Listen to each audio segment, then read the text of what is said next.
नमस्कार, मेरा नाम है अरुण कौशिक। इन दिनों बहुत तेजी से एक ट्रैप आपके घरों में घुसता जा रहा है, आपके बच्चों को पूरी तरह से जकड़ता जा रहा है।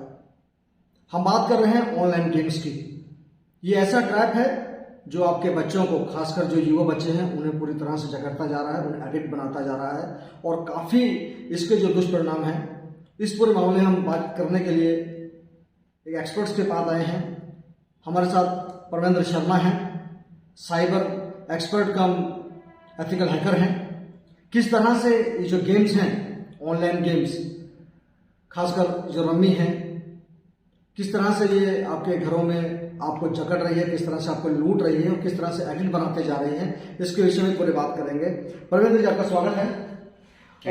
जी, सबसे पहले तो ये बताइए कि जिस तरह से जो गेमिंग चल रही है, ये गेमिंग किस तरह से एक ट्रैप अगर आप कहें तो क्या हम ट्रैप कह सकते हैं इसको? यस, ये बिल्कुल एक ट्रैप है। ये बेसिकली जिस तरह से कैसीनो चल रहा है फॉरेन में, जिस तरह से ऑनलाइन गेम्स ऑफलाइन गेम चलते हैं, जो अपन कैसीनो है या जुआगर जो भी चलते हैं, जैसे वहां पे जाते हैं, उस जुआगर में जाने के बाद आपको धीरे धीरे वो पहले जिताया जाता है, आपकी लत लगाई जाती है और उसके बाद आखिर में जीत जुआगर की ही या कैसीनो की ही होती है।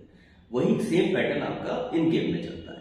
इनको कानूनी पजामा पहनाया जाता है, कानूनी दायरे में लेके आया जाता है, इसके ऊपर कानून बनाए जाते हैं कि आपको स्किल्ड पे पैसा दिया जा रहा है, बट पैसा आपको स्किल पे नहीं। पीछे जो गेम चलता है उसको सबसे पहले आपको रिवॉर्ड पॉइंट दिए जाते हैं।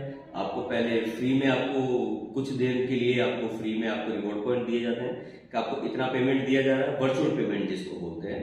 और उसके पीछे की प्रोग्रामिंग इस तरह से सेट होती है कि जब आप फर्स्ट टाइम उसमें आप अपना लॉगिन आईडी बनाते हैं तो आप उसमें जीतते ही जीतते हैं। आपका कॉन्फिडेंस धीरे धीरे बूस्ट किया जाता है। उसके बाद उनका नया स्टेप चालू होता है। नेक्स्ट स्टेप में अंदर आप अपना पैसा लगाते हो, धीरे धीरे पैसा लगाते हो। अगर आपने 1000 रुपये लगा लिए तो 1000 में से हो सकता है आप 600 जीत जाए। जीतने के बाद आखिर में जीत उस सॉफ्टवेयर की ही होगी जिस सॉफ्टवेयर के नाम से वो बना हुआ है। उस सॉफ्टवेयर की प्रोग्रामिंग इस तरह से होती है कि जीतना उनको है, हारना आपको है। सिंपल सा मैथड चलता है इसके। जी देखिए, ऑनलाइन जो गेम्स हैं, एक तरह की ये पूरी तरह से जुआई है, आपके घर में बहुत तेजी से घुसता जा रहा है। जिस तरह से अभी परवेंद्र जी ने बताया कि किस तरह से ये आपको सबसे पहले एडिक्ट बनाते हैं। एक बार आपको एडिक्शन लग गया, उसके बाद धीरे धीरे खेलना शुरू करते हैं और इसी तरह से इनकी लूट शुरू हो जाती है। अच्छा, एक चीज़ और पूछना चाहेंगे परवेंद्र जी, क्या ये फ्रॉड की कैटेगरी में आ सकता है? क्या ये एक फ्रॉड है? क्योंकि काफ़ी लोगों से हमारी चर्चा हुई, काफ़ी लोगों ने हमें कमेंट किए, हमसे रिक्वेस्ट की कि इसके ऊपर वीडियो बनाएं। ये भी एक तरह का फ्रॉड है, बहुत बड़ा फ्रॉड है, जो लोगों को लूटता जा रहा है, लोगों को एडिक्ट बनाता जा रहा है। काफ़ी सीरियस क्राइम की कैटेगरी में इसे रखा जा सकता है। क्या ये फ्रॉड मान सकते हैं इसको फ्रॉड कैसे मान सकते हैं, फ्रॉड है या नहीं, इसके ऊपर तो मैं ऐसा कुछ इसलिए नहीं कह सकता क्योंकि कौन सा कानून इसके ऊपर लगता है, कौन से कानून के दायरे में है ये, इसके ऊपर मेरी जानकारी फिलहाल नहीं है। बट ये चीज है कि जब आप पैसा जीतते हो तो वो आपको स्किल के नाम पे आपको पैसा देते हैं। और ऐसा नहीं है इसमें 100 जने अगर खेलते हैं, उसको रवि को खेल रहे हैं या इस तरह के जो गेम ऑनलाइन गेम है, उसमें कुछ जने जीतते भी हैं। और जीतने के जो जीतता है आदमी, उसके ऊपर किसी सेलिब्रिटी के साथ उसका इंटरव्यू करवा के उसका प्रमोशन भी किया जाता है कि देखो ना, इसने XYZ ये गेम खेला है, उससे उसने इतना पैसा कमाया, उसने गाड़ी जीत ली, उसने इतने लाखों कमा लिए हैं। उसको देख के और 1500 लोग उसमें और ज्यादा अट्रैक्ट होते हैं। उसको देख के अपना वो वापस, अगर वो फ्रॉड की कैटेगरी में है, क्योंकि एक तरह का ट्रैप है, आपको साइकोलॉजिकल गेम है, ये आपको उसी में ट्रैप करके खिलाया जाता है। अब इसके ऊपर कानून क्या है, कानून के लिए तो मैं कुछ नहीं बोल सकता, ऑनरेबल कोर्ट उस पर कुछ बोलेगी उस पर। बट ये है कि गलत, गेमिंग तो गलत ही है, जुआ है एक तरह का है। जी बिल्कुल। देखिए, हिंदुस्तान में आपको बताएं, ये जुआ है एक तरह का, ये ऑनलाइन जुआ है। हिंदुस्तान में जुए की परमिशन बिल्कुल भी नहीं है, गैर कानूनी है। लेकिन फिर भी कुछ लोगों का ये मानना है कि कुछ राज्य ऐसे हैं जहां रमी की या ऑनलाइन गेम्स की परमिशन दी गई है। हालांकि ये एक कानूनी पेचीदगियां है, इसके ऊपर लंबी चौड़ी बहस है। इस पर कभी एक वकील से बात करेंगे, उनसे जानने की कोशिश करेंगे आखिर कैसे गवर्नमेंट ने इसे परमिशन दी है। आगे बढ़ते परवेंद्र जी, एक चीज बताइए कि जिस तरह से बच्चे एडिक्ट होते जा रहे हैं इससे, तो इनको पहले लालच दिया जाता है। इनको बिल्कुल इस तरह के लालच कैसे, मतलब जैसे आपने बताया कि उन्हें लालच दिया जाता है, लालच में धीरे धीरे बच्चे और खेलते हैं, फिर थोड़े जीतते हैं, उसके पूरी तरह से फिर इनके ट्रैप में फंस जाते हैं। पूरे ट्रैप तो इनके ट्रैप में अगर से फंस जाते हैं उसके बाद क्या होगा? उसके बाद मोस्टली इन्होंने इस पे ट्रांजेक्शन के लिए जैसे पेटीएम है, फोन पे है या गूगल पे है, इस तरह के इन्होंने क्यूआर कोड उस पे लगा रखे हैं, उसके थ्रू वो पैसा लेन देन होता है उसका। उसके बाद पैसा धीरे धीरे उसके ऊपर आप पैसा लगाना चालू करते हैं। आप 10 दिन पैसा लगाते हैं या दिन में 10 बार अगर आप पैसा लगा रहे हैं तो एक आध बार आप जीत भी जाते हैं उसके अंदर।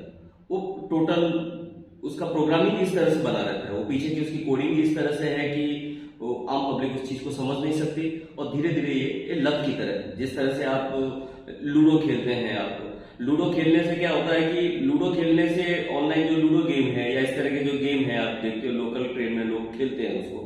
अब लोग उस ट्रेन में अगर मान लो उस गेम को खेल रहे तो गेम से उसको पैसा नहीं मिल रहा उसको, लेकिन जिस भी शख्स ने उस गेम को अपने मोबाइल में डाउनलोड किया है, डाउनलोड करने के बाद उस मोबाइल की टोटल उसकी डेटा जो है उस मोबाइल का उस कंपनी के पास जाता है। अब उस डेटा को कंपनी कैसे यूज कर रही है, मिस यूज कर रही है आपको नहीं पता, क्योंकि मार्केट में आज के टाइम में सबसे महंगा डेटा है।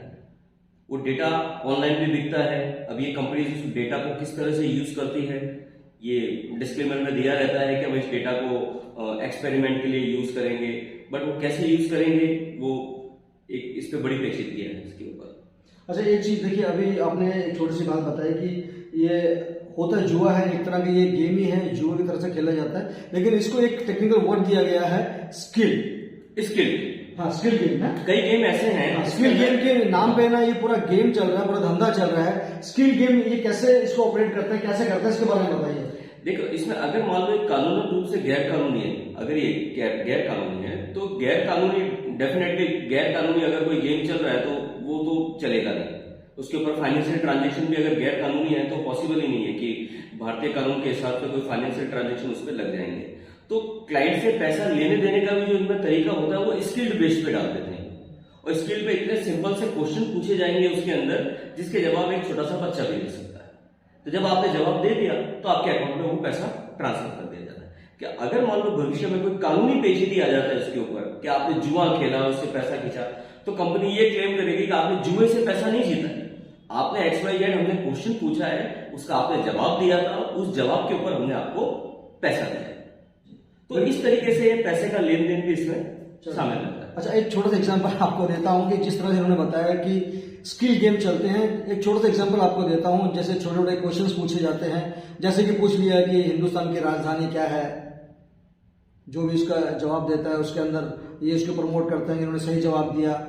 कभी पूछ लिया जाएगा कि कभी देश का प्रधानमंत्री कौन है, राष्ट्रपति कौन है, इस सूबे का मुख्यमंत्री कौन है, भारत का अच्छा प्लेयर कौन है, अच्छा बैट्समैन कौन है। इस तरह के छोटे सवाल हैं जो पूछे जाते हैं, ऐसे सवालों के जवाब लोग देते हैं और इसके बिना पे जो ट्रांजेक्शन होता है। बिल्कुल सही कहा। हाँ, बिल्कुल सही कह रहे हैं। आपका सिंपल क्वेश्चन पूछे जाते हैं तो अलग अलग तरीके से पैसा लौटाने के लिए आपको जो पैसा आपको दिया जाता है वो पैसा देने के तरीके जो होते हैं वो कानून रूप से कानून के दायरे में होते हैं। पैसा देने के तरीके उनके कानून के दायरे में होते हैं, बट गेम जो चल रहा है पीछे वो एक तरह का जुआ ही है। बिल्कुल सही बात। अच्छा, इसके अंदर एक चीज और देखी गई है परमेंद्र जी कि आजकल के जो बच्चों के रोल मॉडल्स हैं, चाहे फिल्म स्टार्स हैं, क्रिकेटर्स हैं, ये ओपनली आके प्रमोट कर रहे हैं कि आप खेलिए, आप जीतिए। तो आपका एक एज ए एक्सपर्ट, जो साइबर एक्सपर्ट है, तो आपको क्या लगता है कि इससे कितना ज्यादा इम्पैक्ट पड़ता होगा युवाओं पर? बिल्कुल, युवाओं पर इम्पैक्ट ये पड़ता है कि आपका बच्चा जो पढ़ने की उम्र में है, तो सारा दिन मोबाइल पे लगा रखा है, सारा दिन वो गेम खेल रहा है, वो एक नशे का शिकार हो गया है वो। जैसे आजकल वर्चुअल गेम डिजिटल वर्ल्ड के अंदर अब छोटे बच्चों को जब हम डांटते थे कि जैसे बम्बई में जाओ तो धारावी में जैसे मटके चलते थे तो पता चलता था कि उनका बच्चा वहां पे कि जुआ खेलने जा रहा है, तो माँ बाप उसको मार के लेके आ जाते थे घर पे कि भाई आप जुआ क्यों खेल रहे हो। आजकल वो चीज है नहीं, आज हर बच्चे के हाथ में मोबाइल है। वो मटका आज की तारीख में ऐप के जरिए आपके बच्चे के मोबाइल में घुस चुका है। देखिए, ये जुआ है कितनी तेजी से आपके घर में घुस चुका है, आपके बच्चों के हाथों में है। जब भी बच्चों को समय मिलता है, आपने अक्सर नोट किया होगा कि बच्चे अक्सर जब गेम खेलते हुए बच्चे दिखाई देंगे। ये काफी खतरनाक है आपके लिए, आपके बच्चों के लिए, आपके समाज के लिए। अच्छा, एज एन एक्सपर्ट आप बताइए परमेंद्र जी, अगर इस टाइप के गेमिंग से बच्चों को बाहर निकालना हो, ऐसे जागरूक करना हो लोगों, तो उसके ऐसे क्या कर सकते हैं हम लोग? उसके लिए हम ये चीज कर सकते हैं कि आप बच्चों के पेरेंट अपने बच्चों को ये गाइडेंस दें कि बच्चों पे आप नजर रखिए। नजर रखने से मतलब ये नहीं है कि उनकी प्राइवेट लाइफ में घुस गया। बच्चों पे नजर रखने का मतलब है वो कौन से गेम खेल रहा है। कई ऐसा नहीं है कि सारे मोबाइल के ऊपर जो गेम आते हैं वो जुआ ही है, ऐसा नहीं है। कई ऐसे भी अच्छे गेम हैं जो बच्चों के लिए जरूरी होते हैं खेलना। बट कुछ ऐसे जो जुआ के गेम हैं, जो रमी खेलते हैं बच्चे, वो अगर आपको पता चलता है कि बच्चे खेल रहे हैं तो उस ऐप को तुरंत आप फॉर्मेट करवाइए, उसको हटवाइए और बच्चे पे थोड़ा सा ये ध्यान रखिए कि वो कौन से गेम खेल रहा है। गेम खेलने में प्रॉब्लम नहीं है, बट वो कौन से गेम खेल रहा है, वो जुआ तो नहीं खेल रहा है उसके ऊपर। क्योंकि एक बार बच्चे को अगर उसकी लत लग गई तो उसके हाथ में सॉफ्ट मनी आना चालू हो जाएगा। जब सॉफ्ट मनी आ जाती है, सॉफ्ट अर्निंग होना चालू हो जाती है, तो वो पढ़ाई से दूर हो जाएगा। नतीजा क्या है वो आपके सामने आज की तारीख में। पहले हमने टिकटॉक बैन किस लिए किया था? जहां तक मेरी नॉलेज में टिकटॉक को बैन इसलिए किया था कि इंडिया के अंदर कल्चर बिगड़ रहा है और हमारी जो प्राइवेसी है वो चाइनीज कंपनियों के पास में जा रही है। ये बता के भारत सरकार ने उसको बैन किया था कि बच्चे लोग फालतू की वीडियो बना रहे हैं, रील बना रहे हैं, उसके ऊपर डाल रहे हैं। लेकिन यही काम आज की तारीख में इंस्टाग्राम कर रहा है। इंस्टाग्राम पे रील बन के आज क्या आ रहा है? रील के ऊपर आज की तारीख में वही तो चीज हो रही है। छोटे छोटे बच्चों के बेहुदे फूड वीडियो उसके ऊपर आ रहे हैं। सारे बच्चे आज की तारीख में सड़क पे चलते हुए, रोड पे चलते हुए कई एक्सीडेंट हो जाते हैं, पिकनिक स्पॉट पे जाके रील बना रहे हैं। तो हाँ देखिए, सोशल मीडिया एक तरह से देखिए एक तरह से वरदान भी है, एक अभिशाप भी है, लेकिन जरूरत है कि आपको देखना कि आपको किस तरह से इसे इस्तेमाल करते हैं। प्रवीण जी, ये तो हो गया। देखिए, एक वीडियो गेम आया था जो हिंदुस्तान में बैन कर दिया गया, पबजी। उसके अंदर से काफी ऐसे हादसे हुए कि काफी बच्चे थे जिन्होंने गेम की वजह से अपनी जान गंवाई। ब्लू व्हेल भी आया, उसके बारे में जरूरी है बताना। हाँ, ब्लू व्हेल भी एक गेम आया था, तो इसके बारे में गेम को बैन करना जरूरी है। इनको बैन करना जरूरी इसलिए है कि भारत सरकार चाहे तो इस तरह के जो खतरनाक गेम है उस पर पाबंद कर दे। जब आप टिकटॉक बैन कर सकते तो इस तरह के गेम बैन क्यों नहीं कर रहे हैं आप? सवाल उठता है इसके ऊपर कि सरकार के पास इतनी ताकत है कि इस तरह के online game, online gambling game है, या इस तरह के जो स्किल्ड होते हैं कि आप ये करेंगे, इसको चाकू से मारेंगे तो ये होगा, इस तरह के जो बेहुदा गेम जो ऑनलाइन चल रहे हैं उस गेम पे आप लगाम रखिए। सरकार चाहे तो उस गेम को हटा सकती है। नहीं देखिए, जैसे आपने बताया पबजी हुआ, दूसरा ब्लू व्हेल हुआ, ब्लू व्हेल बैन कर दिए गए। बैन कर दिए गए। ये दोनों जो गेम्स थे बहुत ही खतरनाक गेम्स थे, काफी बच्चों की जानें ले चुके हैं, तो गवर्नमेंट ने ये बैन तो कर दिया, लेकिन वो नए मोड में नए तरीके से वापस आ गए हैं, अलग अलग अपडेट होकर कुछ ना कुछ नए उसमें आ रहे हैं। तो जाहिर सी बात है, इसके लिए सरकार को भी थोड़ा सा संवेदनशील होना पड़ेगा। सरकार को भी चाहिए कि इस तरह के जो गेम है उसकी पाबंदी लगाए, ताकि जो हमारी नस्लें हैं, आने वाले जो बच्चे हैं, पीढ़ी हैं, वो कहीं भटक ना जाए। आजकल सीधा चलन आ गया है ऑनलाइन गेमिंग का। ऑनलाइन गेम और बकायदा इसके यूट्यूब, इंस्टाग्राम, फेसबुक पे इसके बकायदा ऐड चलते हैं कि आप इस गेम को डाउनलोड करिए, इतना कमाइए, और इस ऐड को प्रमोट करते हैं बड़े बड़े फिल्म स्टार। अब फिल्म स्टार को, जिसके फिल्म स्टार बने हुए हैं, जिनके आइकॉन बने हुए हैं, जिनसे इंस्पायर होती है स्टूडेंट्स और बच्चे जो जिससे इंस्पायर हो रहे हैं, वो खुद ही इसका प्रमोशन कर रहे हैं। देखिए कितना खतरनाक है। सबसे बड़ी बात यह है कि जब आपके रोल मॉडल्स, जो आपका आइकॉन्स है, वो खुद आके अगर प्रमोट करेंगे, अगर वो आपको कहेंगे कि आपके बच्चे से कहेंगे, युवा पीढ़ी से कहेंगे कि आप आइए इस तरह के गेम खेलिए, तो जाहिर सी बात है कि काफ़ी डिफिकल्ट हो जाएगा अपने बच्चों को, अपने यंग जो पीढ़ी है, अपने जनरेशन को इस तरह के जाल से बचाने के लिए। इसके अंदर सरकार को भी चाहिए कि सरकार कड़े कदम उठाए, और इसके अलावा जो सबसे बड़ी जो जिम्मेदारी है वो आपकी है, पेरेंट्स की है। पेरेंट्स को बच्चे जो है उन पर ध्यान रखना होगा कि आखिर वो क्या कर रहे हैं, कौन सा गेम खेल रहे हैं। यही एक सबसे बड़ा उपाय है। बाकी हमारी एक रिक्वेस्ट है गवर्नमेंट ऑफ इंडिया से कि वो भी इस पूरे मामले पे ध्यान दें, ताकि हमारी वाली जो नस्लें हैं, आने वाली पीढ़ी हैं, वो पूरी तरह से ट्रैप से बाहर निकल सकें और एक अच्छा नागरिक बन सकें। ये थे परविंदर शर्मा जी, जो एक्सपर्ट हैं, साइबर एक्सपर्ट हैं और एथिकल हैकर हैं। नए मुद्दों के साथ में नए नए इनकाउंटर्स हम करेंगे। अभी के लिए फिलहाल इतना ही। अरुण कौशिक को दीजिए इजाजत।